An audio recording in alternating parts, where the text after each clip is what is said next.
বুড়িমা, এই খেলনাগুলো কত করে? কোনো উত্তর এলো না। সুপর্ণা একটু আওয়াজ বাড়িয়ে আবার ডাকল, বুড়িমা, ও বুড়িমা, এই খেলনাগুলি আমি কিনতে চাই, কত করে একটু বলুন না। বৃদ্ধাটি এখনো সেইভাবেই সামনের দিকে তাকিয়ে আছেন। খেলনাগুলোকে দেখে সুপর্ণা আর নিজেকে আটকে রাখতে পারল না। তাই সুপর্ণা একটি খেলনায় হাত দিল। হাত দিতেই এক দমকা হাওয়া এসে বয়ে গেল। বৃদ্ধাটির মাথার কাপড় সরে গেল এবং তিনি খপ করে সুপর্ণার হাতটা ধরলেন। সুপর্ণা দেখল বৃদ্ধার চোখের মনি ক্ষতবিক্ষত। এক অচেনা অপবিত্র শক্তি তোর সাথে সাথে থাকে মেয়ে। কঠিন কণ্ঠ ওই বৃদ্ধার, যেন বৃদ্ধার ভেতর থেকে অন্য কোনো শক্তি কথা বলছে। আকাশটা সম্পূর্ণ মেঘলা হয়ে এসেছে। 2-3 বার আকাশও ডেকে উঠল। বৃষ্টি যেন এখনই আসতে চলেছে। হ্যাঁ বুড়িমা, কিন্তু আপনি জানলেন কি করে? আমি জানি তোর মেয়ের ক্ষতি করতে চায় ওই পাপিষ্ঠ শক্তি।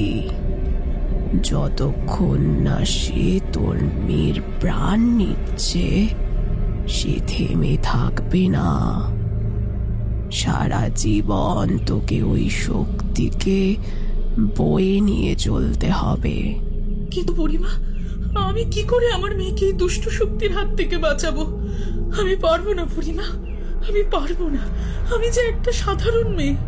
নারী শক্তিকে এত তুচ্ছ ভাবিস না মেয়ে। এই পৃথিবীতে নারীর অসাধ্য কিছুই নেই। তুই যদি দুর্বল হতিস, তবে এতদিনে তোর হাতেই তোর মেয়ের মৃত্যু হতো। কিন্তু ঈশ্বর তা চান না। আমি জানি কিভাবে তুই ওই অশুভ শক্তিকে নিজের ভেতরেই সমূলে বিনাশ করতে পারবি। হ্যাঁ, কাজ মিটেছে। এখানে এখানে সুপর্ণা, আরে এখানেই তো দাঁড়িয়ে থাকতে বলে গেলাম। কোথায় গেল রে বাবা? সুপর্ণা যে কি করে না। ভিড়ের মধ্যে সে সুপর্ণাকে এদিক ওদিক খুঁজতে লাগল।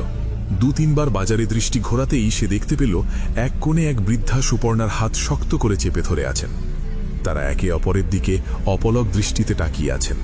মুখে কোনো কথা নেই, অথচ সেই স্থির দৃষ্টি এক মুহূর্তের জন্যেও সরছে না।